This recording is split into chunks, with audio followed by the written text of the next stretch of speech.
Hello and welcome to episode 24 of Things I've Learned from Barry Harris. Today I thought we would discuss a very important topic to Barry, which is triplets and soloing using triplets. So I thought we would use the song Perdido as a vehicle to show an example of it. So maybe I'll show the scales for Perdido first, and then we'll work on things to do. So the first part of Perdido, it's a basic song. It starts on C minor 7 for a measure, F7 for a measure, B flat major for a measure, G7 for a measure, C minor 7, F7, B flat again. So now when we're going to do the scales for that, we're going to play F7 up and down, B flat major up and down to the third of G. F7 up and down again, then B flat major up and down to the third of G again. Now that's 1A if we do it twice. We'll do it a second time, and the second ending will just be B flat major up and down. The bridge is the exact bridge from I Got Rhythm in the key of B flat, which would start on D7, which would be two measures of D7, so it's D7 up and down. Then G7 up and down, then C7 up and down, then F7 up and down. And then it starts over again, F7 up and down, B flat major up and down to the third of G, F7 up and down again, then B flat major up and down again to the third G, which is going to take you back. So the point is there's a lot of F7s, B flat major up and down to the third G, but a key point is when you're playing a measure of C minor then to a measure of F7, as I've talked about in previous episodes, Barry doesn't see that as C minor to F7, he just sees that as F7. So there are certain rules for dominant scales that he talks about, which I'm going to discuss. And let's start just with the tonic. So the tonic of F7. And he would say if you're starting on a tonic, the rule for the tonic is, now this is starting on a downbeat, the rule for the tonic is 1/2 step between tonic and 7. So that's tonic. Again, tonic. So that's the rule for the tonic. So now if we were just going to play that,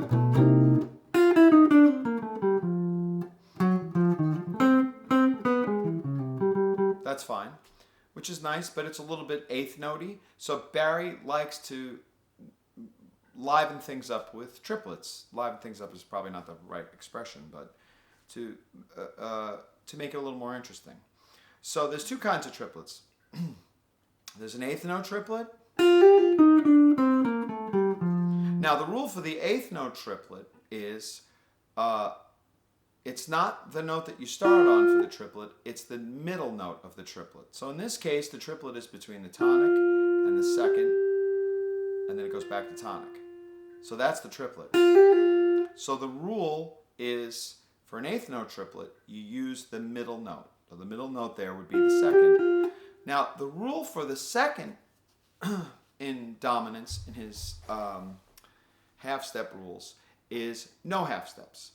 So if we were going to play a phrase, we would use no half steps. So let's try that.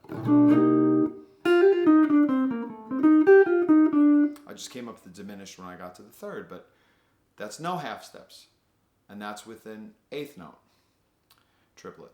Now, if we used a 16th note triplet starting from the tonic, a 16th note triplet is a faster triplet, and the 16th note triplet uses the rule for whatever note you start on. So the eighth note triplet was the rule for the middle note of the triplet.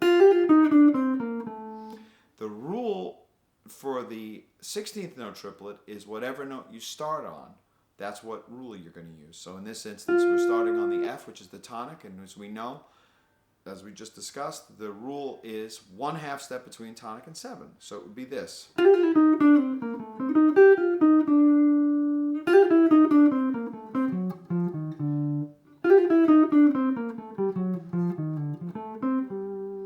So it's 1/2 step still, but using a 16th note triplet. So those are nice little things that you can do. So now it changes the sound of your phrase. So we started with, which is pretty, but now if we put an 8th note triplet, it sounds like this, which is really pretty. And then if we do a 16th note triplet, it sounds like this.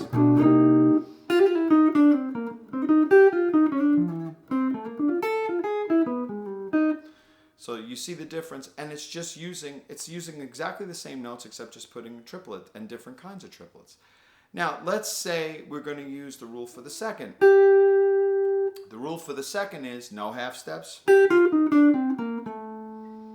or 2 half steps. So let's just play, let's do no half steps first.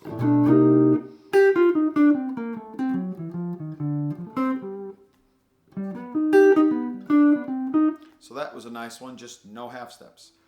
Now let's use 2 half steps. Rule for the second. 1, 2, 3.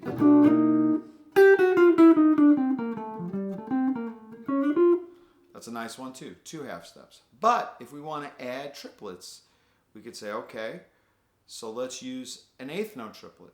If we used an 8th note triplet, now we're going to do a triplet between the second and the third. So now it kind of messes things up because we're now not going to use the rules for the second, but we're going to use the rules for the third. And the rules for the third happen to be the same as the tonic, so we'll use 1 half step. So if we use an 8th note triplet starting on the second, the triplet is between second, third, second. So that's going to be following the middle note, which is the third. So let's see what that sounds like.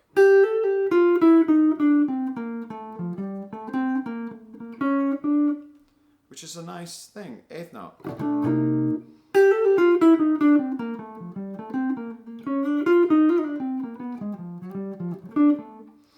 So that's an 8th note triplet. Now if we use a 16th note triplet, it goes back to starting on the note you started on, which is the second, and you're going to again do a quicker triplet, a 16th note triplet, and we're going to use the rule for the note we started on. So the second was no half steps, so let's see what that sounds like.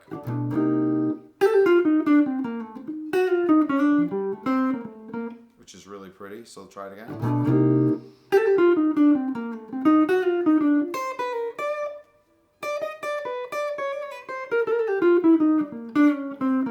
Anyway, now let's use the rule for the second, which is 2 half steps also, which is the half steps are between second and tonic, tonic and 7, with a 16 note triplet, which sound like this.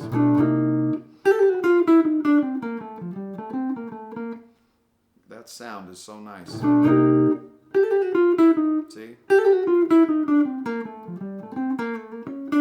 Really pretty. Or you could, now let's do third. Let's start on the third, which is the third. And let's just do 3, which is 1 half. The rule for 3 is 1 half step or 3 half steps. The 1 half step was between tonic and 7.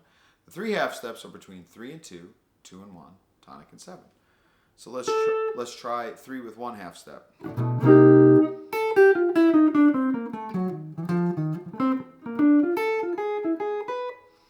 That sounded good. So now let's do 3 half steps starting on the third. And the 3 half steps again between third and second, second and tonic, tonic and 7. So let's say.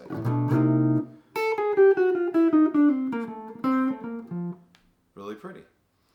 Maybe let's start on the first beat. 1, 2, 3. That's starting on the first beat. So now let's add something to it. Let's do a triplet starting on the third. Let's do an 8th note triplet, and we're going to do between 3 and 4.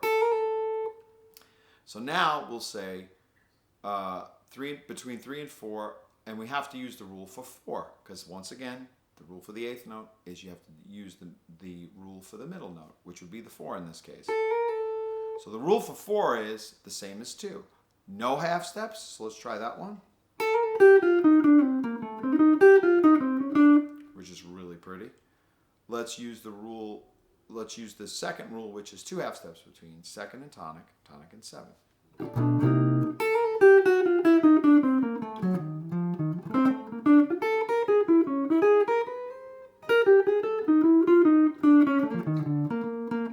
Also pretty.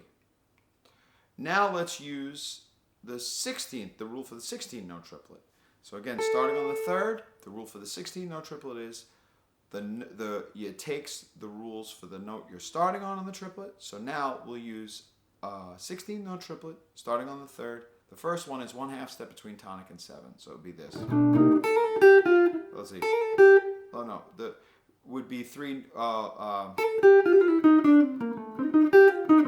That's it. So 1 half step. 1, 2, 3. So there's the triplet. And I actually put 2 in. I put 1 right as you did the half step. So I said, which is also nice. It's also 3 half steps. So let's try that. So that means between 3 and 2, 2 and 1, tonic and 7. Let's see. That's a nice one. 1, 2, 3, 4.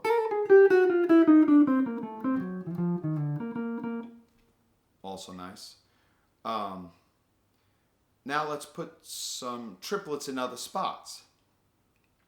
So for instance, if we just did that last one with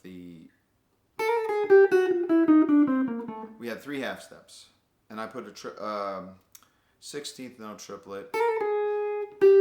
I could have really done them in a lot of spots. So what Barry emphasizes is once you get used to doing them, you just kind of throw them in. Like if we did, let's see, which I don't know if this is the nicest sounding thing, but let's see. It's kind of exaggerated, but just to show you the idea about it. Now, again, you practice these with the concept in mind that you want to get them in your fingers. It helps you, as a guitar player at least, to see different areas of F7. Because sometimes you might want to play F7 here. But if you notice, I switched to here when I wanted to get certain triplets, certain 16th note triplets. So it makes you see your fretboard much better for guitar players. And it also makes you try different things on normal phrases that you've normally played. If you throw in a 16th note triplet or an 8th note triplet on phrases that you used to, some of what you would call like your own stock phrases, it really livens things up, and it makes it sound more authentic to, I guess, what people would consider the bebop era. But triplets are so beautiful that it shouldn't just be relegated to just the bebop era. It's a lot of eras. But yeah, it's helped me to see my fretboard much better, and it's helped me to, it's helped technically also, but, and again, it makes it sound more authentic. So take anything on F7, any phrase that you're used to playing, and try to put a triplet in it, and see what happens. Try an 8th note triplet, try a 16th note triplet. See if you land up correctly. If you don't land on the right beat, if you land on an off beat instead of on a down beat, you say, okay, well, let me try to throw in a half step. Let's see where it is. Let's see where I am in the scale. So my suggestion would be, if this is a little overwhelming to you, I made an episode, I don't remember which one, I'll probably link to it on the bottom, about the rules for the half steps. And the rules for the half steps, it might seem difficult at first, but once you get them in your fingers, it makes things very easy, very easy. And it shows you that then there's no such thing as a bebop scale, or there's no such thing as a bebop major scale, or anything like that. It's just F7 scale, or it's just a B flat major scale. So yeah, I hope this was insightful and a little helpful. And again, I'm enjoying the comments down below and the discussing of how to practice and different things. So keep it up. I'm really enjoying making these videos. Hopefully I'll start making them more regularly now that it's back into September. So enjoy episode 24 and working on your triplets. Until next time. Thanks.